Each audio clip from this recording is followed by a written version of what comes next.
అందరికీ నమస్కారం. నేను శిరీష. ప్రస్తుతం మనతో పాటు ఉన్నారు ప్రముఖ ఆధ్యాత్మికవేత్త శ్రీమన్ ఘంటసాల సత్యసాయి గారు. గురుగారితో మాట్లాడదాం. నమస్కారం గురుగారు. నమస్కారం. గురుగారు, చాలా మంది మనం ఏదైనా పనులకు వెళ్ళినప్పుడు, ఏదైనా ప్రారంభించేటప్పుడు దేవుణ్ణి తలుచుకోవాలంటూ ఉంటారు. చాలా మంది సజెస్ట్ చేస్తూ ఉంటారు, ఈ స్తోత్రం చదువుకోండి, ఇది చేయండి, అది చేయండి అని.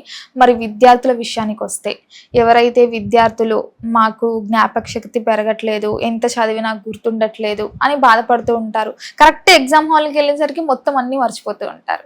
మరి అలాంటి పిల్లలకి ఎలాంటి స్తోత్రాలు హనుమంతుల వారివి చదువుకుంటే? హనుమంతుడు వారే కాన్నమ్మ నేను. ఎందుకంటే విద్యకి ఎప్పుడైనా ఒకటి సరస్వతి, తర్వాత హైగ్రీవుడు మీరు కనుక చేస్తే జ్ఞాపక శక్తి పెరుగుతుంది. హైగ్రీవ స్తోత్రం పిల్లల చేత చదివించండి, అలాగే సరస్వతి చదివించండి. ఈ రెండూ చేస్తే పిల్లలకి ఖచ్చితంగా జ్ఞాపక శక్తి పెరుగుతుంది. ఎగ్జామ్ హాల్లోకి వెళ్ళి కూడా వాడు ఫస్ట్ మార్కులో వస్తాడు. ఇది చేయించండి, ఖచ్చితంగా ఉంటుంది. గురుగారు, మరి మీ నోటితో ఒక స్తోత్రాన్ని మాకు. జ్ఞానానందమయం దేవం నిర్మల స్ఫటికాకృతిం ఆధారం సర్వ విద్యానాం హయగ్రీవ ఉపాస్మకే. మీరు అది శ్లోకాలు చాలా ఉన్నాయి. నేనేంటంటే కనీసం అట్లీస్ట్ చిన్నపిల్లల చేత ఈ 2 లైన్లు చదివించండి. చక్కటి విద్య వస్తుంది, చక్కటి జ్ఞాపక శక్తి పెరుగుతుంది. ఎగ్జామ్ హాల్లో వెళ్ళంగానే పేపర్ తెరిచే ముందు చదవండి. చక్కగా హైగ్రీవుని చేయండి. గురువారం ఇన్ని శనగలు నైవేద్యం పెట్టండి. ఎప్పుడు వీలైతే అప్పుడు. వాడిని గుగ్గిళ్ళు అంటారు, పెట్టండి హైగ్రీవుడి పేరు మీద. ఏమండి మళ్ళీ అలా అని హైగ్రీవుడి ఫోటో పెడతాం అక్కర్లేదు. హైగ్రీవుని తలుచుకుని మీరు గుగ్గిళ్ళు నైవేద్యం పెట్టండి చాలు. అంతే. మరి ఎవరైతే ఉద్యోగం కోసం ప్రయత్నిస్తున్నారో, ఎంత నాలెడ్జ్ ఉన్నా ఈ రోజుల్లో చాలా వరకు అక్కడి వరకు వెళ్ళి ఉద్యోగం క్యాన్సిల్ అవుతూ ఉంది. వాళ్ళకి తర్వాత రండి, తర్వాత చెప్తాం, పోస్ట్ పోన్స్ అవుతున్నాయి. మరి ఎవరైతే ఉద్యోగ ప్రయత్నాలు చేస్తున్నారో వారికి కూడా ఒక స్తోత్రాన్ని తెలియజేయండి. ఉద్యోగం కావాలి.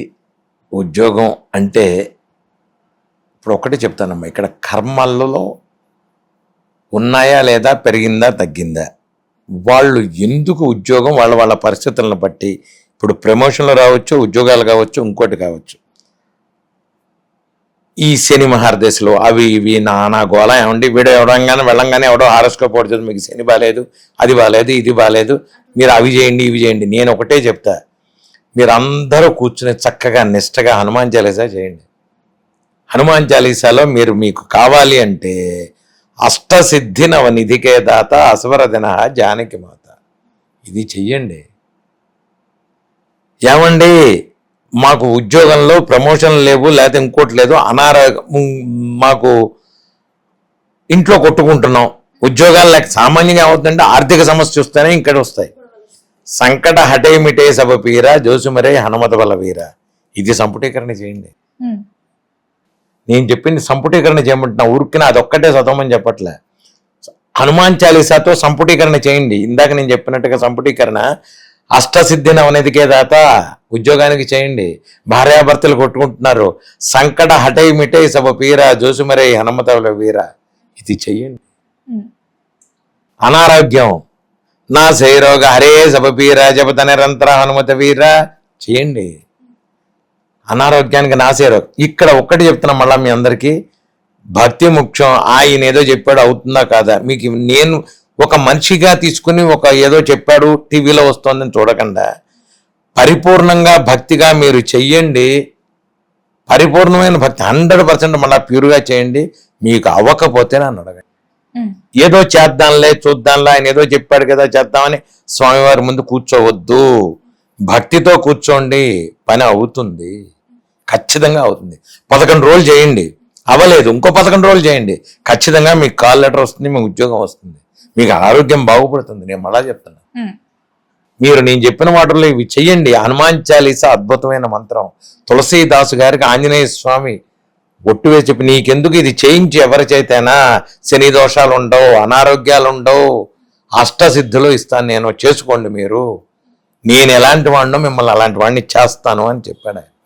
అందుకని చక్కగా హనుమాన్ చాలీసా చేసుకోండి, ఎన్నిసార్లైనా చదువుకోండి. ఏమంటే నాకేం లేదండి, మీరు ఇంకోటి చెప్తున్నా, 11 సార్లు మేము తెల్లారుజామున చేసామండి, తర్వాత మళ్ళా నా నోటికి వచ్చింది, చదువుకోండి. బండి మీద వెళ్తున్నారు చదువుకోండి, బస్సులో వెళుతున్నారు చదువుకోండి, కారులో డ్రైవ్ చేస్తున్నారు చదువుకోండి. హనుమాన్ చాలీసా చదువుకోండి, చాలా మంచిది మంచిది మంచిది. గురుగారు చాలా వరకు కొంతమందికి చదువుకోవడానికి రాదు, అది విన్నా చాలు వినండి, ఏదో చెప్తాను వినండి, చక్కగా వినండి. ఏమండి పెద్దవాళ్ళు ఉంటారు, చక్కగా సుందరాకాండ పారాయణ చేసుకోండి. 68 సర్గలు సుందరాకాండ పారాయణలు ఉండి, దాంట్లో ఒక్కో సర్గ ఒకటి ఉంటుంది. దీంట్లో కూడా మీరు ఖర్చు పెట్టేది ఏమి ఉండదు, 2 అరటిపళ్ళు పెట్టండి చాలు. ఇదే చెప్తున్నా నేను, 10 రూపాయలు మహాంతకైతే 2 అరటిపళ్ళు, మాక్సిమం 10 రూపాయలు, డజన్ 60 రూపాయలు ఉందంటే 10 రూపాయలు స్వామివారికి పెట్టండి. దీనికి కోట్ల వ్యవహారం వెనకాల ఇచ్చేస్తాడు ఆంజనేయ స్వామి. ఆయన భగవంతుడు ఎప్పుడూ ఉంచుకోడు, తల్లి భగవంతుడు ఏది ఉంచుకోరు. ఇంకోటి చెప్తున్నా మీకు నేను, తల్లి భగవంతుడు ఏది ఉంచుకోరు, తిరిగి ఇచ్చేస్తారు. దీనికి 10 ఇంతలు 20 ఇంతలు 1 కోటి ఇంతలు నీకు ఇచ్చేస్తాడు భగవంతుడు. పరిపూర్ణ కాకపోతే మనకు ఉండాల్సింది ఏంటంటే పరిపూర్ణమైన భక్తి, నమ్మకం. 10 రోజులు ఈయన ఇవాళ ఇదన్నాడు, ఆయన అదన్నాడు, ఆయన అదన్నాడు వద్దు. మీరు అమ్మవారిని పట్టుకుంటే అమ్మవారినే పట్టుకోండి. అమ్మవారైనా ఆంజనేయ స్వామి అయినా ఒకటే, బ్రహ్మ పదార్థం ఒకటే. మీరు మళ్ళా చెప్తున్నా నేను, ఇప్పటిదాకా వాళ్ళు అమ్మవారిని చేస్తున్నారు అనుకో, ఇవాళ నాది వినంగానే అమ్మో అమ్మవారు కాదు ఆంజనేయ స్వామి దగ్గరే ఉంది బలం, అక్కర్లేదు. నేను మళ్ళా అందరికీ చెప్తున్నాను, అమ్మవారిని గురిస్తే అమ్మవారిని పరిపూర్ణ కాళ్ళు పట్టుకోండి, అంతే అయిపోయింది. శ్రీ మాతా శ్రీ మహారాజ్ఞి శ్రీమత్ సింహాసనేశ్వరి అమ్మవారిని పరిపూర్ణంగా తలుచుకోండి, కూర్చోండి, చేసుకోండి, చెయ్యండి పూజ. అమ్మవారిని ఎప్పుడు ఏ దేవుడైనా అన్యాయం చేయడం అని చెప్తాను. ఎవరైనా ఒకటే, నా ఉద్దేశంలో ఎవరైనా ఒకటి, ఆంజనేయ స్వామి కాదు, అమ్మవారు కాదు, వెంకటేశ్వర స్వామి కాదు, గణపతి కాదు. గట్టిగా పట్టుకోండి, గణపతిని పట్టుకోండి గణపతిని. బిభ్రాణ సుఖబీజపూర్వక మిలన్ మాణిక్యకం భాంగుసన్ భాసం కల్పలతాంచ కట్క విలస సుధా నిర్గరి శ్యామే నాత్త సర్వరోహణ సైతం దేవి ద్వయం శాంతికే గౌరాంగ్ గోవర్ధన సత్తే లక్ష్మీ గణేశోశావత్. లక్ష్మీ గణేశం చెయ్యండి. మీరు గణపతిని పట్టుకోండి, లక్ష్మీ గణేశ స్తోత్రం చదవండి. ఎందుకు రాదు? ఆంజనేయ స్వామి చదవండి. మీరు ఎవరిని పట్టుకుంటే వాళ్ళని చెయ్యండి. నేను చెప్పేది అదే, మారద్దు. రాజకీయ నాయకులు పార్టీలు మారినట్టు దేవుళ్ళని మార్చకండి దయచేసి మార్చొద్దు. ఒక దేవుడు అంటే జీవితాంతం ఒకటే దేవుడు. మీకు తల్లి తండ్రి ఒకళ్ళే కదా జీవితాంతం, అలాగే దేవుడు కూడా ఒక్కడే. గురుగారు ముఖ్యంగా చాలా మంది సంతానం కోసం కూడా బాధపడుతూ ఉంటారు, చాలా ఏళ్ళుగా ఎదురు చూస్తూ ఉంటారు సంతానం కోసం. మరి వారి కోసం కూడా సంతాన యోగం అయినా సరే నేను ఒకటే చెప్తున్నా, సంతాన యోగానికి కూడా మీరు ఒక పని చేయండి. సంతాన యోగం కానీ మీకు ఎవరైనా ఇవి చేస్తుంటారు, ఏవి వాటిని ఏమంటారంటే చేతబళ్ళు, లేకపోతే మందు పెట్టారు అంటారు. మీరు దానికి అమావాస్య ముందు త్రయోదశికి మన్యసూక్త హోమం చేసుకోండి. హోమం చేయించుకో. నేను మా ఇంట్లో ఇక్కడ చేస్తుంటాను, ప్రతి అమావాస్య ముందు త్రయోదశిలో ఇంట్లో చేస్తుంటా. మీరు అలాగే అమావాస్య ముందు త్రయోదశికి చేసుకోండి. ఎవరింట్లో అయినా సరే ఆర్థిక పరిస్థితులు బాగుపడతాయి. ఈ మంత్రాలు చేతబళ్ళు ఇవన్నీ లేదా మంత్రం పెట్టేశారు, నాకు మందు పెట్టేశారు గురువు గారు, చెవో వినపడుతున్నాయి, సంతానం కోసం ఇలాంటి వాటికి కూడా నేను మన్యుడు అంటే ఆంజనేయ స్వామికి మరో పేరు మన్యుడు. శత్రునాశనం పోతుంది. మన్యసూక్తం చేయడం వలన శత్రునాశనం అవుతుంది. గణపతి నవగ్రహం మన్యసూక్తం కలిపి నేను ఇక్కడ చేస్తా ప్రతి నెలలో ఏదో ఒక రోజు. మీరు ఇక్కడ దాకా అంటే అన్నారు కదా అని గురువుగారు నాకు అనవసరం. మీరు మీ ఇళ్లలో మీ దగ్గరలో చేసుకోండి హాయిగా, ఎక్కడైనా చేస్తుంటే చేసుకోండి అక్కడ హాయిగా, చాలా మంచిది.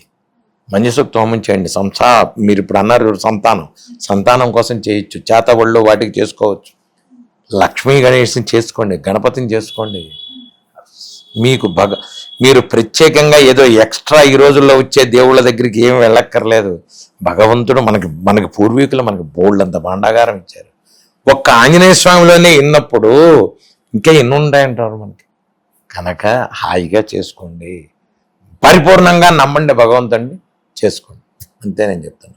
గురుగారు మొత్తం మీద మాకు తెలియని ఎన్నో మంచి విషయాలు, చక్కటి విషయాలు తెలియజేసినందుకు ధన్యవాదాలు. So thank you.